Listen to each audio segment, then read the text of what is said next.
இனியா பௌத்திகீதை படிச்சவங்க இவ்வளவு விஷயம் தப்பு தப்பா சொல்ற அப்படின்னா, பௌத்திகீதையில கிருஷ்ண பரமாத்மா அதுதானே சொல்லியிருக்காரு, எதை செய்தாலும் நீ செய்ததாக கருதுன்னு தான் போட்டிருக்காரு. ஆட முட்டா பேல, நீ செய்யறா நான் செய்யறான்னு அதுல பிரிச்சு பாடுறா.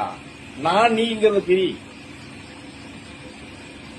உள்ளர்த்தத்தை எடு அப்படின்னா அதுக்கு விளக்கம் கொடுத்தோம்னா ஆமா சரியாதான் இருக்கு. அப்ப நீ மாட்டிக்கிட்டீல.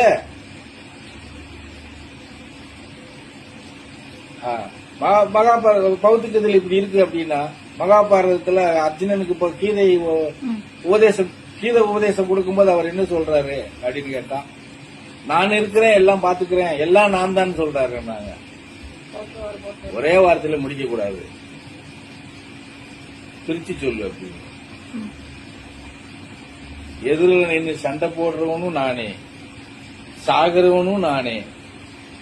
எப்படி இங்க இருந்து சண்டை செய்யின்னு சொல்றவனும் நானே, அன்பு எய்தவனும் நானே.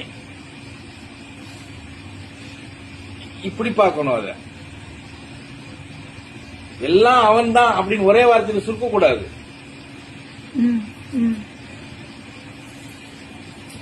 எல்லாமே நானே அப்படின்னு கொண்டு வந்து இல்லையா, அப்புறம் என்ன மைத்துக்கு இத்தனை ரதத்தை கொண்டு வந்து நிறுத்துற, இத்தனை நேரத்தை கொண்டு வந்து நிறுத்தி எல்லாம் நீ ஒருத்தர் நீயே இல்ல நீன்னு சொல்லிட்டீல. இந்த கேள்வி வருமா வராதா? எதிரில இருந்து சண்டை போடுறவன்